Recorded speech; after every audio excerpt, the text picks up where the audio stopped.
చేసిన ప్రకారం నేను చెప్తున్నాను. రైట్ అండి, మీ version, you agree with your version. ఎందుకంటే సామిరెడ్డి గారు చెప్పింది తప్పని అనలేం.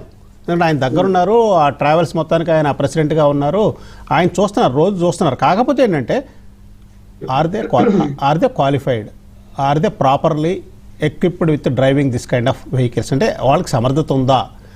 ఇక సుబ్బారావు గారి దగ్గరికి వెళ్తే, సుబ్బారావు గారు ఇటువంటి జరిగినప్పుడు అక్కడ ఉన్నటువంటి విక్టిమ్స్కి న్యాయం ఎట్లా జరుగుద్ది? న్యాయం ఎట్లా, వాళ్ళు న్యాయం ఏ మార్గాల ద్వారా న్యాయాన్ని ఆశించవచ్చు వారు? ఇక్కడ ఒకటండి, దానికి ముందుగా అసలు ప్రమాదాలు జరగడానికి ఒకటే కారణం కాదు, అనేక కారణాలు ఉన్నాయి. ఒకటి, డ్రైవర్లకి ఆల్టర్నేటివ్ డ్రైవర్ లేకుండా ఒకే డ్రైవర్ని అధిక గంటలు డ్రైవింగ్ చేసిన సంఘటనలు ఉన్నాయి. అలానే వాహనానికి ఫిట్నెస్ సర్టిఫికెట్లు లేకుండా ఉన్నదానికి వక్ర మార్గం పెట్టేసి దాన్ని ఆల్టర్నేటివ్ చేసి సీట్ల కింద తయారు చేసినటువంటి స్లీపర్స్ కింద మార్చినటువంటి సంఘటనలు ఉన్నాయి. అలానే అగ్నిమాపక సంబంధించినటువంటి ఆ యొక్క నిరోధానికి సంబంధించినటువంటి ఆ కేర్ తీసుకునే సంఘటనలు లేనిటువంటి ఉన్నాయి. స్పీడ్ లిమిట్ లేకుండా వెళ్ళిన సంఘటనలు ఉన్నాయి. అలానే అతివేగము, నెగ్లిజెన్సు, మద్యం సేవించి ఆ ప్రమాదాలు జరిగిన సంఘటనలు ఉన్నాయి. అలానే ప్రమాదకరమైనటువంటి వస్తువులని వాహనాల్లో తీసుకువెళ్ళడానికి అనుమతించకూడదని ఆదేశాలు అయితే ఉన్నాయి. అయ్యే కర్నూలులో జరిగింది. దాంట్లో ఒక 300 చిల్లర సెల్ ఫోన్లు ఉన్నాయి. అలానే ఒక సిలిండర్ ఉంది. ఇవి అనుమతించకూడదు, కానీ నిబంధనలు ఉల్లంఘించి అనుసరిస్తామన్నారు. అలానే ఫిట్నెస్ ఉందా లేదా అని చూడాల్సింది ఆర్టీఏ అధికారులు. ప్రాపర్గా వాహనానికి అన్ని సంబంధించిన ఉన్నాయా లేవని చూస్తే ఆర్టీఏ అధికారులే. ఆర్టీఏ అధికారులను కూడా కొన్ని సందర్భాలలో అలాంటి సంఘటనలు జరిగినప్పుడు మీరు ఎందుకు నిర్లక్ష్యం వహించారో, విధి నిర్వహణ లోపానికి పాల్పడ్డారో వాళ్ళను కూడా విచారించవలసిన అవసరం ఉంది. ఒకవేళ నిజంగా నెగ్లిజెన్సే కనుకుంటే వాళ్ళ మీద శాఖాపరమైన చర్యలు తీసుకోవాలి. అవినీతి అనేది లేదంటే సరే, ఎంత పర్సంటేజ్ అనేది నేను చెప్పను, కానీ అవినీతి అయితే ఆర్టీఏ శాఖల్లో ఉన్నమాట వాస్తవం. మిగతా శాఖల్లో ఏమి మినహాయింపు ఏం కాదు. అందువల్లనే మొన్న కర్నూలులో జరిగిన వెంటనే 40 బస్సులు దొరికినాయి. ఎలా దొరికినాయి? అప్పటి వరకు ఎందుకు చేయలేదు?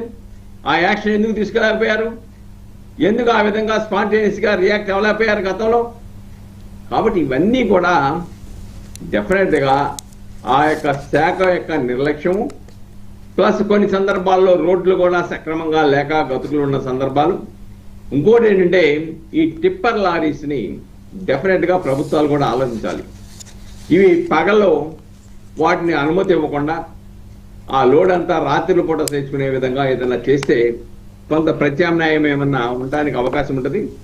రెండోది, ఇక్కడ ఓవర్లోడింగ్, ఓవర్టేకింగ్, రాంగ్ రూట్లో వెళ్ళటం, ఎమర్జెన్సీ ఎగ్జిట్స్ అవి లేకపోవటం, అలానే బస్సులో ప్రయాణించే వాళ్ళకి ఈ ఎగ్జిస్ట్ లేక ప్రమాదం సంభవిస్తే ఈ విధంగా వేసుకోవాలి, అక్కడ సుత్తులు ఉంచాలి, లేదంటే ఈ బద్దలు కొట్టడానికి కావాల్సినటువంటి ఏమున్నాయో సుత్తు ఉందా, ఎక్కడ ఉంది, ఏంటి మొత్తం చెప్పాలి.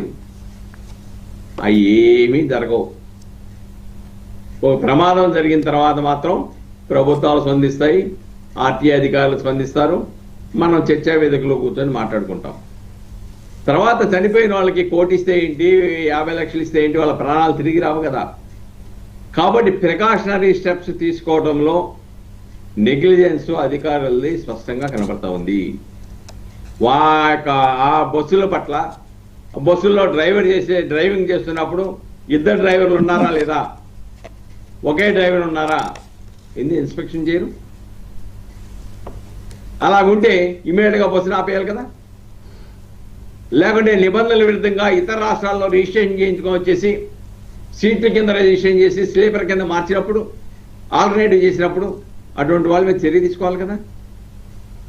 చర్యలు ఎందుకంటే అక్కడ దాకా ఎందుకండి, పండగలు వస్తే మామూలు హైదరాబాద్ నుంచి ఆంధ్రప్రదేశ్కి రావాలంటే, లేకుంటే ఆంధ్రప్రదేశ్ నుంచి హైదరాబాద్ వెళ్ళాలంటే 100 రూపాయలు టికెట్ 1000 రూపాయలు అమ్ముతుంటే ఏం చేశారు వీళ్ళంతా? కాబట్టి అధికారుల నిర్లిప్తత, చర్యలు తీసుకోవడంలో ఉండండి ఆ చొరవ, అనేకమైన ప్రభావాలు పనిచేస్తే వాళ్ళ మీద. అందరినీ అవినీతి పనులు అన్నాను నేను. అవినీతి పనులు కట్టేలు చేయనటువంటి అధికారి కూడా అవినీతి పడ్డాయి. ఆయన్ని నిరోధించడానికి చేతగాని ఉన్నతాధికారి ఎంత నీతిమంతుడైనా కానీ ఆ మచ్చ ఆయనకు కూడా వస్తుంది. కాబట్టి ఇక్కడ చాలా స్పష్టమండి. సరే, యాక్సిడెంట్లు జరిగినప్పుడు డెఫినెట్ గా వర్క్ మ్యాన్ కాంపెన్సేషన్ యాక్ట్ కింద దానికి మళ్ళీ వెళ్దామండి సుబ్బారావు గారు, దానికి మళ్ళీ చెబుతారు, దానికి సమాధానం మళ్ళీ చెప్తారు మీరు.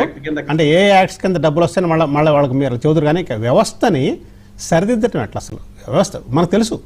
ఇప్పుడు మనం అన్నట్టు, ఇప్పుడు సామిరెడ్డి గారు అన్నట్టు అందరిని కూడా మనం నీతివంతులు కాదు అనలేము, అందరు నీతివంతులను కూడా అనలేము. కానీ ఉన్న వ్యవస్థలో ఎక్కువ మంది నీతివంతుల, ఎక్కువ మంది అవినీతి పరుల అనేది ఆలోచించడం కూడా ఇప్పుడు మనకి సాధ్యం కాదు. అదే వ్యవస్థను ఎలా సరిదిద్దాలి, ఈ వ్యవస్థను ఎలా తీసుకెళ్తే ఇట్లాంటి జరగకుండా ఉంటే కొన్ని ప్రాణాలు కాపాడబడితే కొన్ని కుటుంబాలు హాయిగా ఉంటాయి. ఒక గమ్యం చేరతామని ఎక్కినప్పుడు ఆ ముగ్గురు ఆడపిల్లలు పాపం పొద్దున కాలేజీకి అందుకోవాలి, కోటి ఉమెన్స్ కాలేజీకి అందుకోవాలని వాళ్ళు బయలుదేరారు, లేకపోతే ఆగేవాళ్ళు ఒక పెళ్ళికి వెళ్ళి. అంటే గమ్యం చేరేదాకా నమ్మకం లేనప్పుడు అట్లా కాదు. ఎన్ని బస్సులు గమ్యం చేరుతున్నాయి అంటే మనం ఎన్ని బస్సులు గమ్యం చేరుతున్నాయి కాదు మనకి ఇక్కడ ఛాలెంజ్, ఏ బస్సు గమ్యం చేరలేదన్నదే మన ఛాలెంజ్. వాటికి ఎటువంటి చర్యలు తీసుకోవాలి, ఎటువంటి చర్యలు తీసుకుంటే వీటిని ఆపచ్చు అన్నది చిన్న విరామం తీసుకుంటాం.